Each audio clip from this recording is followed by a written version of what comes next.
Hello everybody, it's Dave Neal, stand-up comic and host of Bachelor Nation News. I'm coming to you with a heavy topic today. There was an article written about me last night, and by article, I should loosely call it a blog, on a website called medium.com. It's a website where anyone can post on their platform. I've written blogs there myself, and I have a response to this blog, but to be quite fair, I haven't read it all.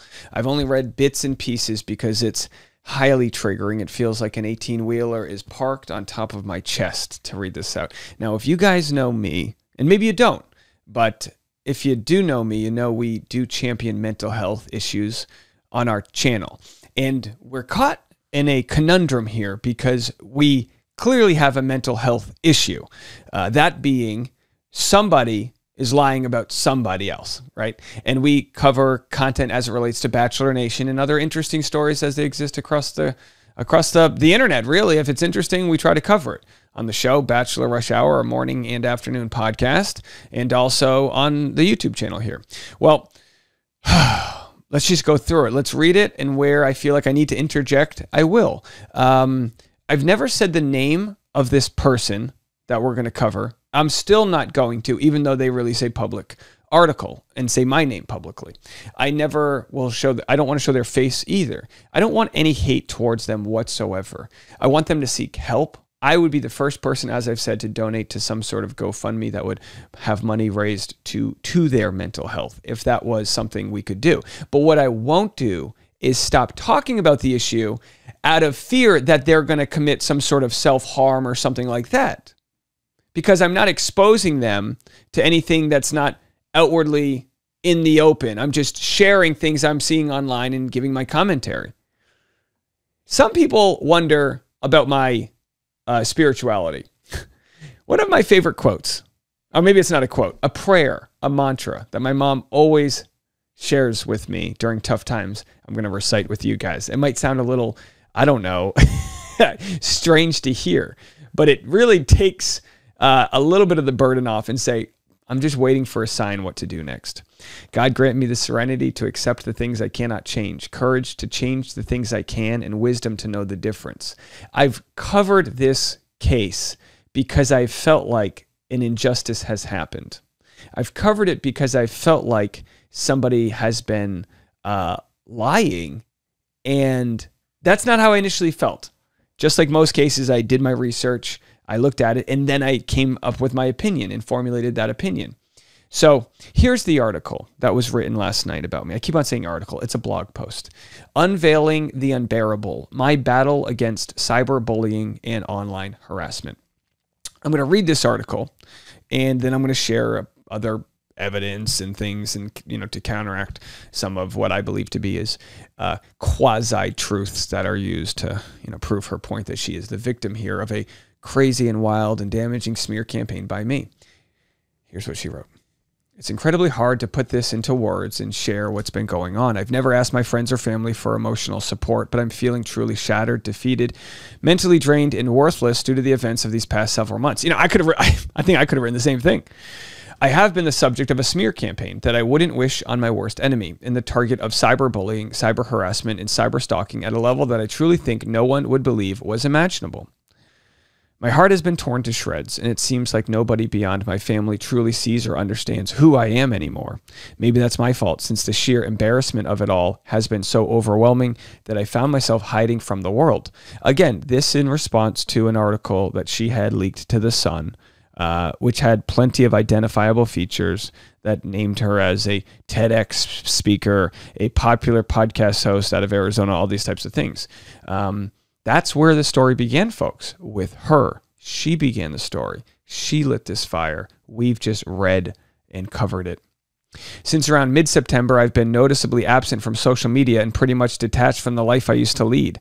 I can count on one hand the times I've stepped out of my home since then, but the number of times I've found myself in tears is beyond calculation. Earlier this morning, around 4:30, I found myself on the floor, overwhelmed with emotions, feeling more bullied and alone than I've ever felt. It struck me that maybe it's time to stop concealing what I've desperately tried to keep under wraps for months now. I've come to understand that by not being public about what I'm struggling with, I've made this battle harder for myself. It's now abundantly clear that the only way to stand up to bullies is by confronting them directly. I do encourage her to be as public as possible to confront her issues. I know that some of you caught wind of the rumors that I got pregnant by Clayton Echard, the star of The Bachelor season 26. Clayton had briefly been my real estate agent, and during a May evening, our professional dealings turned into something more personal. Again, at no point does she say she had sex with him. We have to remember, Clayton Echard denies that they ever had sex. He said they only had oral sex. She's actually gone so far as to make other wild accusations regarding what went down that night. Clayton had, she says, following 3 positive pregnancy tests, one taken at home, another at an urgent care center, and the final one done in Clayton's presence, it was evident that I was indeed expecting. Soon after, I discovered I was pregnant with twins, and I knew with 100% certainty that he was the father. Clayton went radio silent when it came to time to take a paternity test, despite my persistent requests, 29 times to be exact, at a lab he had selected previously. When he finally responded, he dared me to reach out to the tabloids, a move I knew would compel him to comply with the test. Again, she could have just stayed in the court system. The court system would have forced a pregnancy test here. Before the news hit the public, I pleaded with the media to keep my identity under wraps, and they agreed. However, their description of me as the anonymous woman contained enough details for those familiar with me to make connections and for strangers to track me down online. I do believe she wanted to be kept under wraps. I do believe that she wanted to damage him for not wanting to date her. That's my opinion. And the best way to do that would be to use all of this privately, and she could just, she could just basically be detached from the scenario, have a fun story to tell. That's my belief. You guys can decide what you want to believe from all this.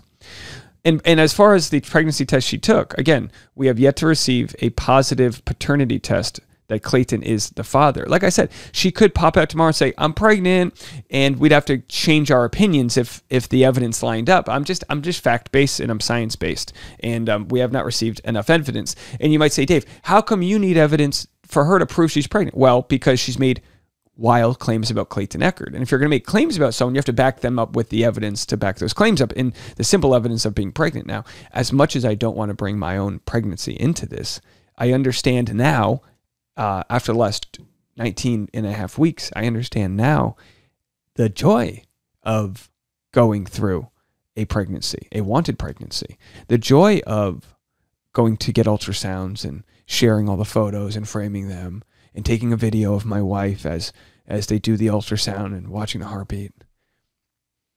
That's something you don't hide from. That's life being created. And we haven't seen any of that evidence from her.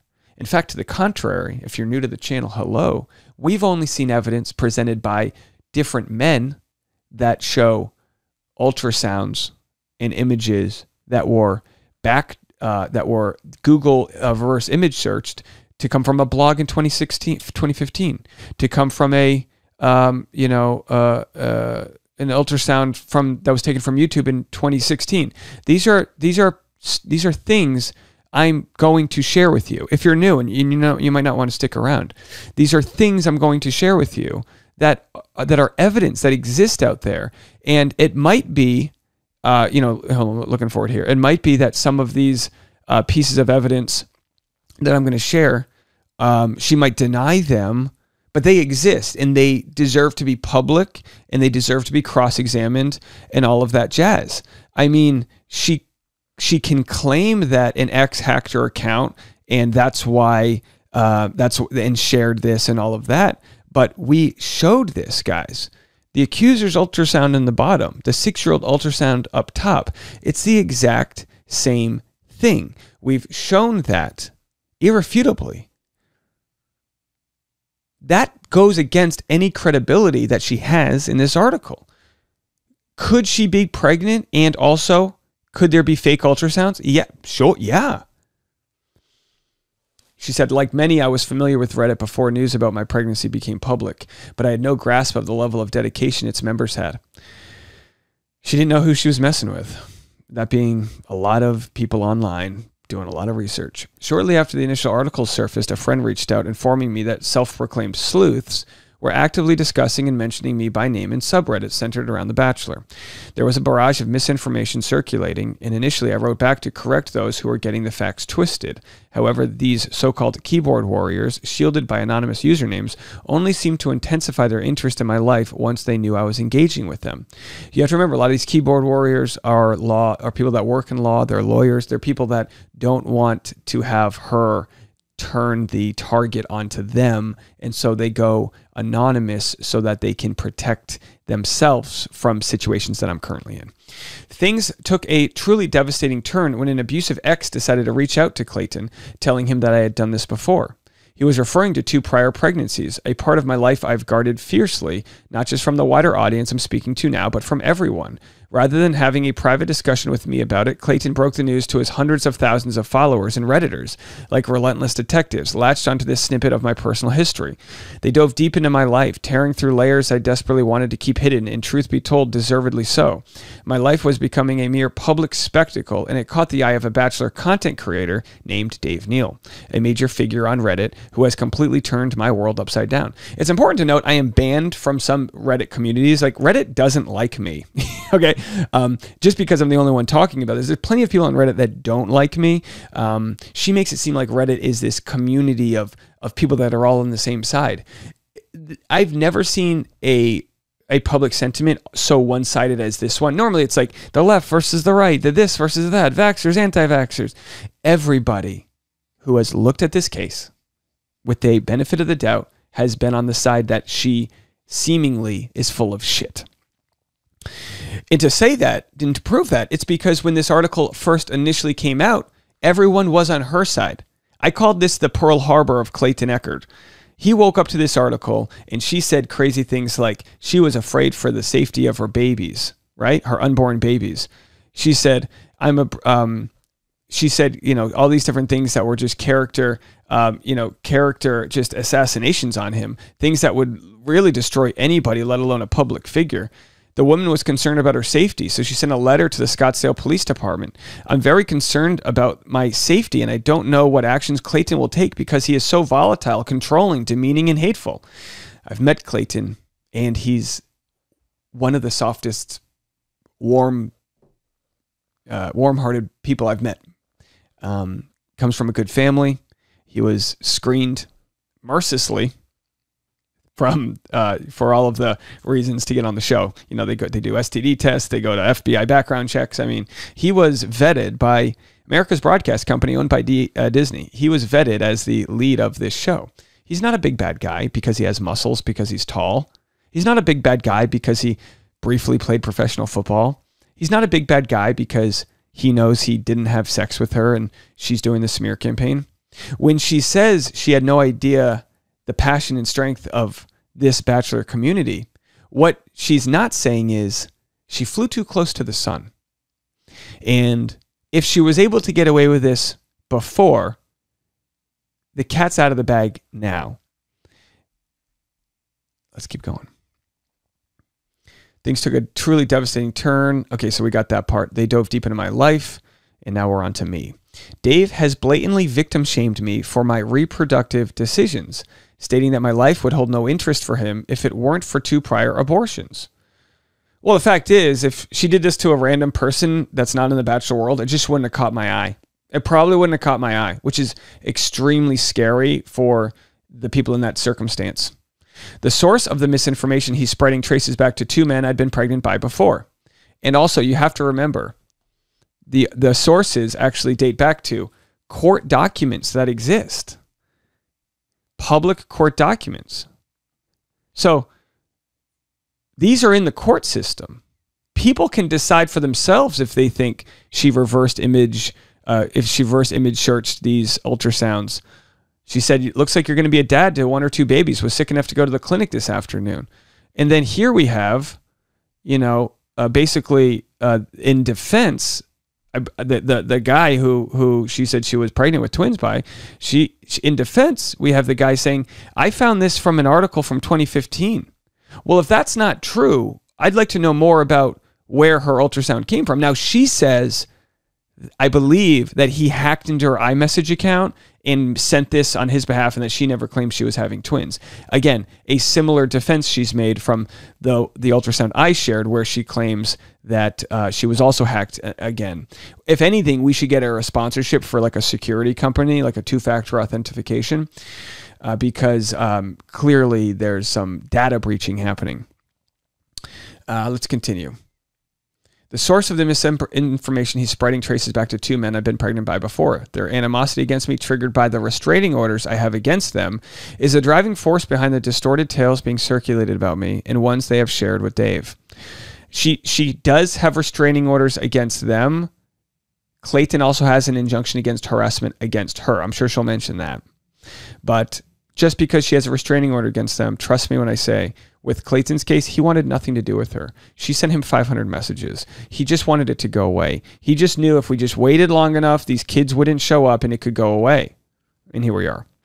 They supplied him with court documents containing entirely baseless, never seriously considered by a judge claims about me. A lot of hyphens there, which Dave has disseminated as if they were factual. Well, I'm sharing that they do exist. The allegations made against her do exist. Whether they are true or not, that's for, I guess, I mean, those are the, I guess we'll never know, until, those were the claims that were made. Although their accusations were unequivocally untrue, she says, they were mortifyingly embarrassing and not something I wanted anyone to know. My decision to stay silent inadvertently bolstered Dave's platform, giving him free rein to harass me without facing any consequences. I would say I have faced plenty of consequences for sharing these truths, that being my mental health and, dealing with just all of this chaos in a time of my life when I would hope to be doing nothing but celebrating life. The allegations they had previously made against me in response to cases I filed against them were horrendous, alleging that I falsified my pregnancies, tampered with records regarding my past pregnancies, and fabricated the severity of the injuries I sustained due to abuse. In a desperate effort to get him to stop spreading false and extremely damaging information about me, I offered to sign a release to have my previous pregnancy records sent directly to him from my providers. I said, again, that's not true. She offered, it's like 10% true. She offered to send me information, but that information led to medical notes. I mean, at no point was it, She said, I sent him proof that I was one of only 630 patients accepted into the Domestic Violence Brain Injury Program at Barrow Neurological Institute, the only one of its kind in the nation, as a result of multiple strangulation injuries resulting in me developing epilepsy. He ignored my offers, revealing that he cared little about the truth. What this is irrelevant. I've never questioned that she's in a brain injury program. I'm sure she is or was in a brain injury program. That has nothing to do with any of this article. In fact, if anything, it should lead some to wonder if she's fully capable to recite the truth here, if she's talking about being in a brain injury program, to which I have incredible empathy for her. Dave's motivation. Let me remind you guys one more time. I've never said her name. I've never said her name. I've never showed her face. I'm asking my audience to leave her alone while we sort through all of this. Dave's motivation in continuing to create content about me has been the massive surge in viewers and listeners on his monetized platforms by peddling sensationalized, entirely untrue tales of my life. It's important for you guys to know, and I can back this up with factual evidence, I get about 650,000 views a month for the last 3 months. At the height of my channel, I was receiving 2.5 million views. My average last year was 1.2 million views. So to think that I'm surging in viewers, it's factually not true. There's a lot of people that don't want to listen to this case. There's a lot of people that want to go back to the random lighthearted gossip and things that we would share. This is not something I'm going to leave making more money than losing. I'm paying a lawyer to go through all of her court, all of that. I'm not in a net positive from this. He claims that he doesn't take a shit without monetizing it, and so his motivation is clearly financial. The monetization of my channel is to parlay the energy and the litigious behavior back at her. Oh, you want to take me to court? Let's rack the bill up. That's the nature of the special place that I'm in, where I'm not Greg Gillespie, where or Clayton Echard, where I'm trying to move on to do different things with my career. This is in part my career covering these stories. So the idea that I would want this publicized as much as possible, let her claims get as many views as possible. It'll drive traffic to my response, which I think I'm entitled to share, which is that her truths don't line up with the truth. Dave puts out so much content that it feels like doing damage control is a full-time job. He posts 3 shows, usually one about me, to YouTube and 2 podcasts a day. The 2 podcasts a day started only 2 weeks ago. It's actually our 10th day doing the 2 podcasts a day. The morning podcast is generally entertainment news-based, and feel free to subscribe if you'd like. Each time it sparks a fresh wave of discussions that only add more fuel to this never-ending fire. I've never made a video that doesn't share new information. So in her attempt to curate her facts, her reality, along with tens, if not hundreds of thousands of audience members taking their bandwidth to parse through it all, we find new information out, right? So when she says, I create a plethora of content, I think this audience finally has the bandwidth to deal with all of the content she's sharing, because she makes so many different accusations. When I go to court, I'm only going to be able to discuss 1% of all of the things going on, because there's going to be 15 other court cases there. Dave's enormous following on Reddit, and again, trust me when I say I'm banned from some subreddits. They don't like me. They're following the truth. So change me with truth. Truth's enormous following on Reddit has made my life incredibly difficult. They've created countless threads in Bachelor-related subreddits, and in the ultimate showing of targeted harassment, one person even went as far as creating a subreddit in my name just to bully me. I was taken aback when I read a post purported to be from a high school peer with outrageous, far-fetched, and blatantly false allegations, claiming that during that time I was pregnant by multiple men, including a special needs student and father of my peers. This article, this comment she's referencing, I never shared because it didn't pass the sniff test. So if people are thinking, oh, Dave, you're sharing all these reckless things. No. I couldn't get a name behind this, and therefore I didn't share it, just like I couldn't get an actual face behind the Chase J. Jones account that was trying to cancel Clayton, which I believe that Jane Doe is behind due to the evidence that I've seen from the metadata. One fabricated story claimed that my father offered one student $6,000 to buy new speakers for his car if he would date me for a month. The reality was quite different. I was extremely introverted throughout high school, never attended a party, and had my first kiss during the week of graduation. These claims hold no resemblance to reality, yet they've left me feeling utterly powerless and deeply ashamed. It feels as though the reputation I painstakingly built and every achievement I've held dear have been ruthlessly torn apart and relentlessly mocked in profoundly disheartening posts. I agree with her that if there are untruths being shared, that's horrible, and that's why journalists have to have integrity not to share things if they can't vet them. The comments said about me have been brutal, such as, I hope she's an organ donor or so something good can come out of her pathetic existence. I've never seen that before. And that I'm a complete waste of skin and bones. I've been told to kill myself, with comments suggesting it might help my family move past the supposed disgrace they claim I've brought upon them. My dad's Wikipedia has even been edited several times by trolls to state that he only has one daughter, my sister. Again, I don't know anything about that. Dave claims to have only referred to me by Jane Doe, but my name has appeared in his content many times, and his fixation on me has reached the level of an obsession.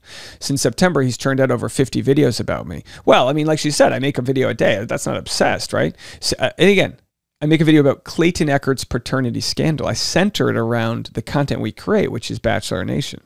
She just so happens to have come after him. He is silenced by her due to this protective order, and we're trying to share the truth.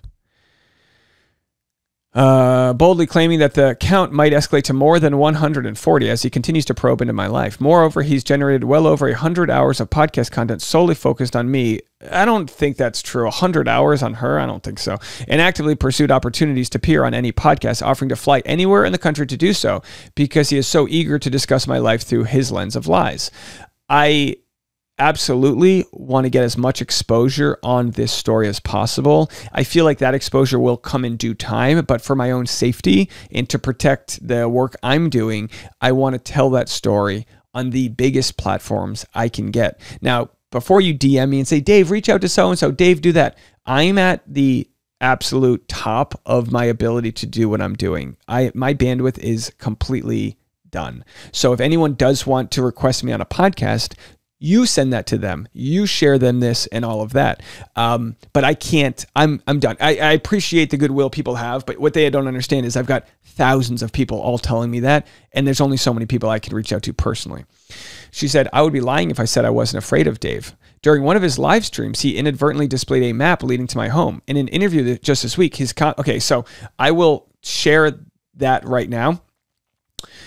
See how she uses these words? He inadvertently displayed a map leading to his home. What she also doesn't share is that it was a private live stream, a map I didn't create, And it wasn't a map to her home so much as a line drawn from one part of the city she lives in, which we don't need to say, to another part. That map was sent to me. I have a tip line, right? I have like a you know, people can DM me if they have information, right? And I would rather have not gotten out because now she's using it against me. But that line, which I've shown in past videos, blurred out, is really just a line. Like I said, it was someone showing that her Airbnb, which is public, is not in the city center because she was starting to make claims that she was losing business. And in prevention of a defamation case, people were trying to show me, Dave, first of all, I don't even think she owns that Airbnb. And secondly, it's not even near the city center. So it's not even like she's in the general area where people are doing, you know, that type of thing. It didn't dox her. It didn't share her address or anything like that. It merely showed a line going through a part of a major U.S. city. In an interview just this week, his comments became even more alarming as he said he wished I had been a passenger on the missing Malaysian Flight 370. Share that clip. How dare he help her with her luggage? You know, why couldn't she be on that Malaysian flight that disappeared? We would. Holy shnikes! It's cutting, and it's a fucking funny joke. Yeah, it doesn't disparage anyone that was actually on the flight. It's a funny joke about the torment that we have received in dealing with her. The crux of that joke is, why can't she just go away? Adding insult to injury, I think it's a good joke. Adding insult to injury, he shamelessly exhibited a picture of me in a bra with an exposed pregnant belly during one of his episodes. We shared an image she shared publicly to her Dropbox. This was the same image she used to say that Clayton Echard is like nefariously leaking these images online, which was used for her to get her protective order against Clayton. I believe. I wasn't in the courtroom, right? This one wasn't public. The order of protection she got against him. This image doesn't show her face, and this image was used to show the inconsistencies of whether or not she actually was pregnant, because it was just an image that, you know what I mean? Again, she shared this image in her bra publicly to her Dropbox, and we have all of the evidence, not just photographic, but videographic evidence showing that that Dropbox was public because she shared it on Reddit and she left that in her Dropbox publicly, and that's how the internet got that image. They didn't get it from Clayton. But it's important to know that content, if she wants to use this in the court case, the defense will be to share that she shared that. How can I? And she's accusing me of revenge porn, by the way. She's accusing me of revenge porn in the court documents because of that image that she shared. She just didn't like that it was being cross-examined. And that's the idea behind evidence, is that it has to be cross-examined. You provide your evidence, and then we poke holes in it and go, I don't really buy this. Why did you take the photo in front of a white door? It's easy to Photoshop that. How come we can't see like their movement of it or this or that? So it could be real, but also in a case where she's trying to prove that she's pregnant, we're allowed to look at that and go, I don't think so. So it's almost as if she wants to share things privately to content creators to persuade them to agree with her opinion, but not share that publicly with an audience that could poke holes in the evidence itself. She said, when I requested his removal, he callously dismissed my concerns, laughing as he told his audience, bra or no bra, who cares? That's completely a summarization of a much longer conversation. He's joked about me having a miscarriage, which is something that is not remotely funny.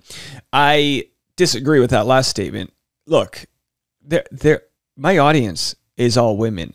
I've had such a blessing in learning a deeper empathy for what women go through by covering content on here. I wouldn't know how often people miscarry. I wouldn't know all of these things that a lot of men aren't taught because a lot of these things are kept in silence. I am heartbroken at the amount of emails I receive from my audience when they tell me about their stories and how guys, I hate to. I received a story from someone following this case about a domestic issue where boy, it's tough. It's tough to say. I get these stories nonstop. From victims, from people that have dealt with tragedy. It is true, and I've repeated this over and over, that usually the most dangerous man in a woman's life is her partner, her father, her brother, a friend, someone she knows is more, because you're more likely to have a domestic violence issue or any issue of assault by somebody you know. I can't stress enough how important it is to me to fight.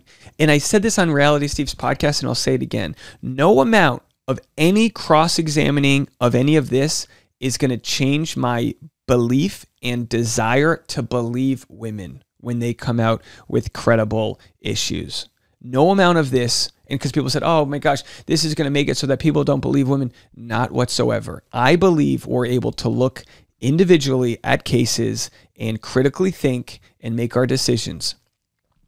She said, as a last resort, I filed for an injunction against harassment against Dave due to his obsessive interest in me and his flat-out refusal to stop making videos and podcasts about me when asked. Again, podcast and videos that never mentioned her name or showed her face.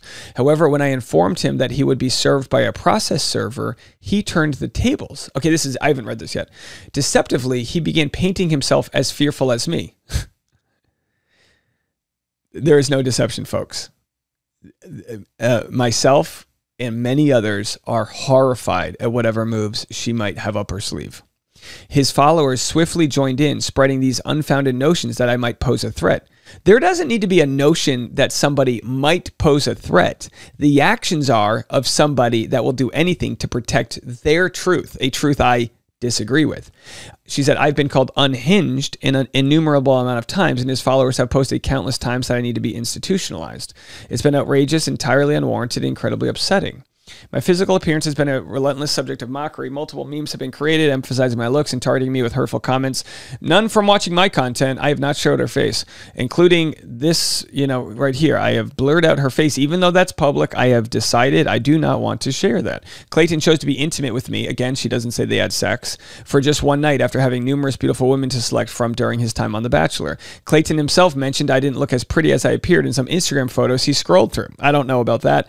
But what I do know is the question as to whether or not this violates the injunction against harassment he has on her. I'm not sure, but I would like to know more information from any legal experts as to whether or not she's even allowed to be saying this about him. She said, I thought that maybe if I were able to change my identity on the outside, I might get back to feeling like myself on the inside. After a lot of thought, I decided to file for a legal name change, which was discovered by Dave the day after I filed the petition with the court, and my new identity as Emily Wilson was disclosed to his audience, making it obsolete. I'm not the one who broke that story. I'm not the one who discovered it. She said, I felt like I had run out of ideas to escape the relentless nightmare I was living in. And again, that's not sealed information. That's information somebody found in the court system. My integrity means everything to me. I've never lied about being pregnant, nor the extent to which I've been abused. And I have medical records to back both of those things up. However, okay, here's where it gets extremely interesting. Gotta play the music. However, she says, I won't be sharing updates regarding the status of my pregnancy with Clayton. Que convenient. Que convenient, mon ami. She says, you know what? I'm going to just take the ball and run with it. You guys can't play kickball anymore. This is my ball. Get off my lawn. She's not sharing updates. She said, I kindly ask not to receive congratulations or engage in discussions about Clayton and my pregnancy. This post is not intended for that purpose. What I can confirm is that I sought an order of protection against him. Despite my only sending him pregnancy updates, interestingly, a month later, he obtained an injunction against harassment against me. Again, this is Clayton. What she fails to mention is that he asked her to stop contacting him. She sent him 500 messages from multiple different accounts, and he wanted a no contact order. It was affecting his mental health. I've asked her to stop contacting me. She has to go through my lawyer now, which is incredibly expensive. And by the way, we have a GoFundMe that has raised just over $10,000. When you take out the legal fees, it's about $10,000. I have already cut a check to my lawyer. That money is removed from my account. That is for my legal defense. I have been told this may cost me double, triple, quadruple that amount. In a world where I'm trying to buy my first home with my wife, introduce a baby into this world. Nothing crazy. I'm not a gambler. I'm not out there just trying to spread good the way I can see how.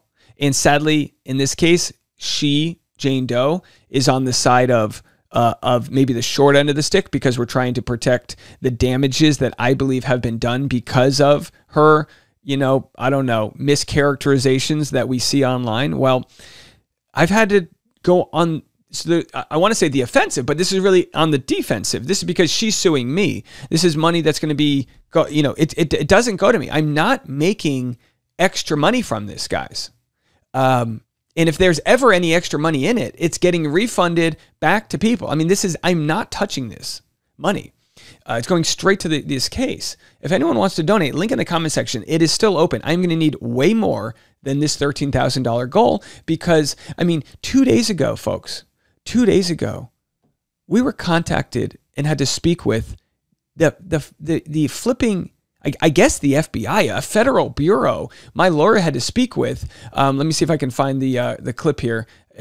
Maybe I got it in a different place, but we had to speak with somebody because she filed a complaint with the district attorney, a complaint that people literally got. People that message me, they go, "Oh, my husband's a lawyer," and they found this out. And he literally choked up his coffee because they're like, "Is she actually doing this?" So no longer is she taking me to court and as far the routes of harassment. She's trying to see if there's any federal things she can do to stop me from sharing my opinion. I'm not sowing hate. Proving defamation would be extremely hard. Proving emotional duress is extremely hard, which is why her case was dismissed, where she tried to get $40,000 from her ex because she had, patchy skin. They said, we can't prove this, right? It's important for me to be one step ahead of her. So it's important for me to say, well, the next thing she could possibly do is get an abortion, have a baby, or say she had a miscarriage. And then at 20 weeks, we realized she could no longer say she could have a miscarriage, right? So all of these, because then it becomes a stillbirth, which needs a birth certificate. So all of these options we've laid out there so that if that's what happens, we can then say, well, she did one of these things. One of these things is going to happen. Either she has the kids or she doesn't. And if she doesn't, why not? What happened there? Where's that paper trail? Dave's followers have chosen to write my full name on Reddit and in the comment section on his YouTube videos because they say that in doing so, they will alter the SEO algorithm so that these blatant lies about me are shown on the top of Google search results. Again, I've got her name blocked on my YouTube comment section. Maybe people are saying her wrong name. You know what I mean? Maybe people are trying to say her name in a different way. God, I can't, you know what I mean? I can't control that. That's a platform issue. That's not on me. And again, I'm not a moderator of Reddit. I can't control what other people say. He has incited hatred, harassment, and threats against me, and I'm just exhausted from it. I completely deny that. Terrible accusation. Over the last few months, I've often questioned, what is the allure of a 33-year-old woman confirmed to be pregnant 3 times to him and his audience? How much more content can he create, and how much more can I take? Although I would be more than entitled to file a defamation lawsuit against Dave, I have no desire to have my life drained by the legal system and simply want him to stop and remove the videos. By the way, I've never read this before, and I can feel a weight off my shoulder that she's not going to drag me through the court system as far as defamation is concerned. Let's let the judge decide. If the judge decides I'm harassing her, I will ask the judge what I need to do. If the judge decides, and if I have to file an appeal, I don't understand that process. But if a neutral party decides I'm going too far, I will gladly just move on to another topic. But the fact she says she doesn't want her life drained by the legal system, if she's going to sue me for defamation, we get to bring up all of the facts I've said. If she's going to sue me for defamation, we get to bring all of them up in court, and we get to say, you can't defame if you're telling the truth, and you can't defame if you believe in good intention you're telling the truth. I'm not weaponizing someone's lies against her or any of that. I'm saying, well, it appears that Clayton believes he didn't have sex with her. Well, it appears to be that Greg believes that, whatever. She said, if you want to watch how cruelly and flat out bizarrely Dave has spoken to and about me, you can watch this video. I'm not clicking on any of her images here. I've got all of my videos out in the public on my playlist, Clayton Echard's Paternity Scandal. Let's wrap this puppy up. I think we're close to being done. I'm sure this post will spark more hateful content from Dave. You tell me, is this hateful? Am I being hateful? Guys, I know we hate it when somebody says, oh, I've got sisters. I would never do that. The women in my life mean so much to me. Colleagues, stand-up comedians, actors, writers, all the people that I work with creatively, my wife, my sister-in-law, my sisters, my niece. I would never want any hate put on them or anybody else. I would never want anyone's day to be any more of a challenge than it already is. I'm going to post a link in the comment section to our single mothers wish list. This is for Christmas gifts for single moms that are in need. I have struggled all Christmas season reading their stories because of how powerful, strong, and brave they all are for going through life in a lot of ways with a system that's designed to keep them poor. And they're a member of this community. Not because they found me on Reddit, not because of one thing or another. Hey, maybe they found me from the biggest story we ever covered, which was a tracking device put on Cassie Randolph's car by Colton Underwood. We stood up to that story as one of the only content creators that discussed it and shared how manipulative this man was on her. We have a track record here and with my community of trying to get to the truth and championing people that might get a villain edit or a bad edit on the TV show. Now, I might not be perfect. I've made mistakes, but I've never, ever in my life tried to sow hate onto somebody else.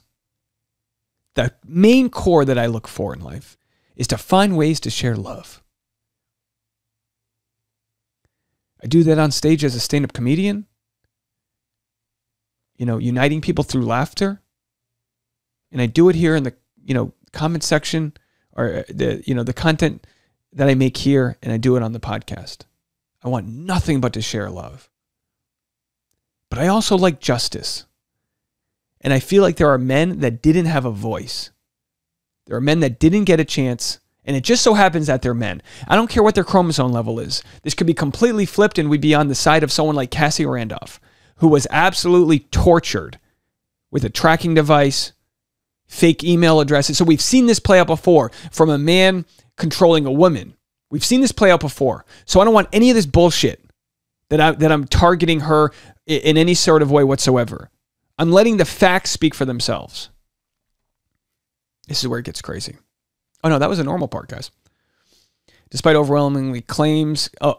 outwardly claiming to my family that I've been desensitized to anything that can be said to me at this point, Dave's videos still deeply affect me, as do the words of his supporters. While I know I will advocate against cyberbullying in the future, right now, I just wish for this torment to stop. Okay, so she wants a TED Talk. She wants a cyberbullying TED Talk based on me. Guess what? We'll do a TED Talk too. We'll be on the same conference. His relentless bully. Oh, Dave's making fun of cyberbullying. Shut up. No, that's not what I'm doing. I'm using humor to call out what your agenda might be. His relentless bullying has pushed me to the brink, causing moments where I felt close to the edge of despair. I've even expressed to him that the blood would be on his hands if I harmed myself due to his relentless harassment, but it had no impact on him. Well, first of all, I'd like to object to that statement. It had a tremendous impact on me. I couldn't sleep that night when she said that. I couldn't sleep that night that I got an email right before I was going to bed telling me the blood would be on my hands if she killed herself. Absolutely, that affects me. And it's that type of emotional manipulation that people use to silence others. No amount of blood on anybody's hands is because of my content that I make here. She said it just provided him with something else to talk about on his shows.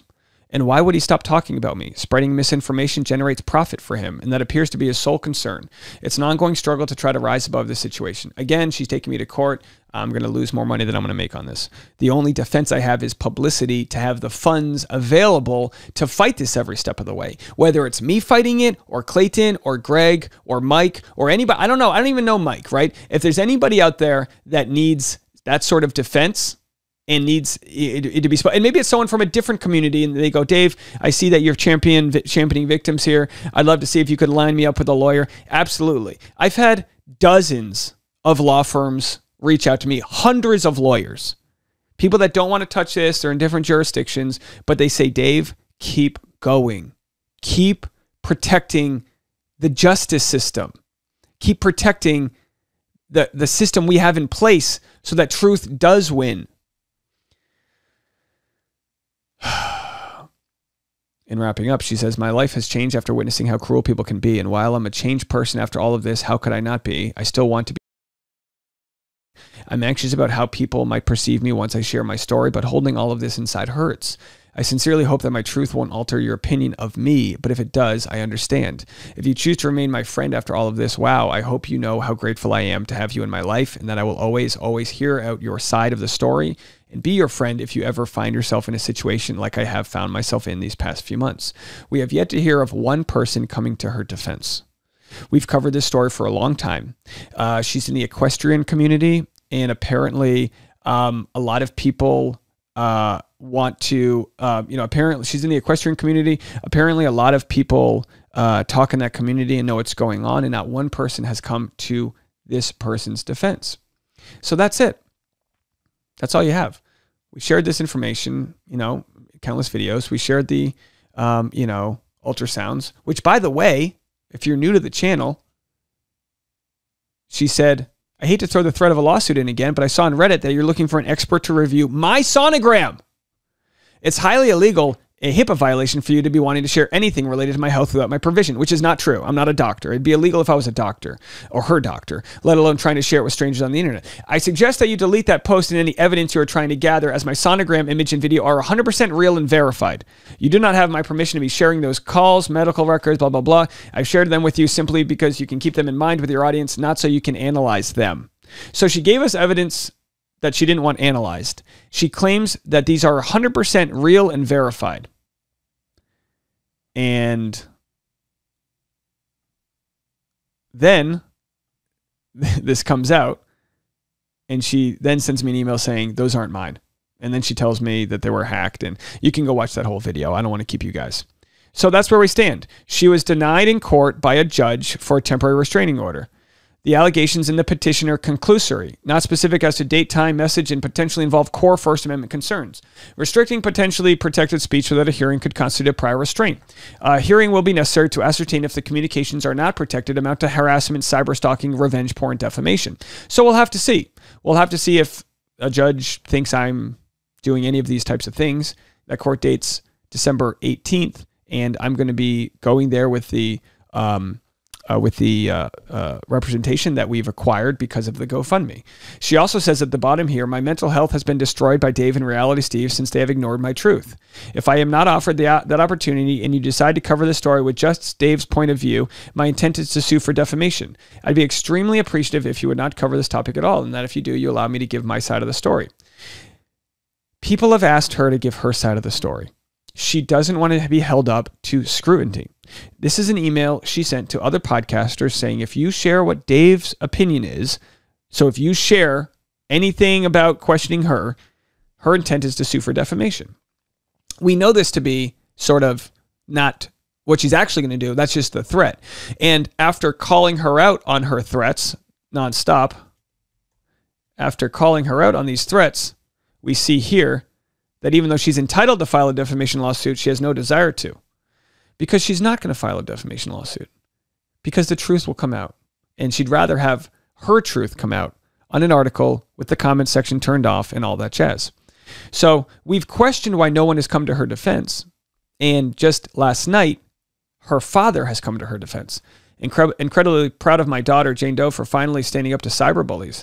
Hope you'll take the time to read this blog she's written about what she's been through the last few months. I'm disgusted by the lies people can post online hiding under the guise of free speech.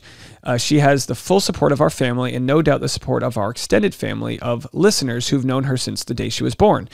This was written allegedly by her father on his Facebook, and that refers to their audience of listeners who listened from radio. He was a radio disc jockey. Here's some comments from you. How funny that on the very day Reality Steve and Dave Neal talked about how Jane Doe has no one in her corner, this comes out. Confirmation that she's listening to everything being said and therefore trying to fill in the holes we all see. This being her father's statement. So people are saying, is that even her father's statement? Someone said, a tell is that Jane always makes the grammatical error of never enclosing periods and commas and quotes. She does this often. You can say a lot of people do this, yes, but this post quote from her dad does read like her writing style, and you see how in free speech he leaves the period outside the quotation marks. These are smart people online. I would have never caught this. You know what I mean? But they're alleging that her father doesn't actually support her. And we also alleged in court documents we shared from a previous court case that due to a sworn affidavit someone had in the court records, they said that the father had already, alleged that the daughter kind of makes up lies, to do all these things. Though that's in the court document. Whether that's true or not, I don't know. I mean, it's a sworn. Someone said that under the the courts, like if they lied, they would be. I think it would be perjury. I'm no expert. So we're about to wrap up. Jane Doe's father left radio in 2015 and has not been on the air since then and reportedly has a disease. He must have someone posting on social media for him. I'm assuming it's a family member. The comment that the family would want to know about Jane Doe's situation, that family being the radio audience, the comment that the radio audience would want to know about Jane Doe's situation. However, it was sold to a new radio company in 2016 and it's now a sports talk radio station. No one in sports is talking about The Bachelor or Jane Doe. And someone commented, when I was pregnant with my twins, let me tell you, I'd be happy to discuss them. The fact that she says, don't congratulate me or make this about my pregnancy is sick and a dead giveaway that she's anything but pregnant. There are so many blatant tells in that article and manipulated truths. I cannot even believe my eyes. This person is unwell. She's worse than I thought. My God, poor Clayton. This is a comment from somebody. At 7 months pregnant, she can't claim miscarriage anymore. They'd be fully stillborn with records to show for it. And falsifying death records is a crime. Though she gets away with everything else, so she'd probably get away with that too. Pretty sick that she'd so casually exploit a fake miscarriage stillborn birth like that. I will no longer be providing updates regarding my pregnancy. This is her out. So when February comes and goes and everyone asks her about the twins, she can say, I said in my post, I will no longer be providing updates. I think this is because there is a court date on December 18th. She posts a Medium post claiming she's fearful of Dave when she's the one that brought it on herself. She went to the media, posted on Reddit, etc., but is upset it's now backfired on her. In her Medium post, she claims that the pregnancy was confirmed 3 times when in fact there is little to no DNA. Also, if she was truly pregnant, wouldn't her father make a post about it? I'm so excited. My daughter is pregnant with twins, etc. No posts, no announcements. Folks, we're just trying to get down to the truth. I beg my audience to not message her. I beg you not to say her name. I beg you to give her grace. That's what I always say about grace, right? It's easy to give grace to someone you love, your hero, somebody in your life. Give grace to your enemies. Give grace to people that you don't think deserve it. That's the practice. And maybe that's what we're trying to learn here. Maybe that's the wisdom we're looking for, right? The wisdom to go, you know what? Even though I'm sucked into this, I feel for this person. I want them to be well. I want to help in any way I can. But at the same time, I've got to help those that believe she's wronged them. So I'm focused more on vindicating them versus tearing her down. We don't need to tear anybody down. Leave a comment. Let me know what you guys think. If you want to support the channel, the best way you can do it for free would be to subscribe to this channel or to Bachelor Rush Hour, the podcast. If you want to join the membership-only community, you can. Patreon.com/Dave Neal. We've had an unbelievable amount of support here. And also, if you want, I'm going to post a link below, both to my GoFundMe, which is for the legal defenses, and also I'm going to post a link to the Single Moms Club. Right now, if you had to choose between the two, buy a present for a single mom. That's just one positive thing that can come from this video. We'll be back with more content right after this.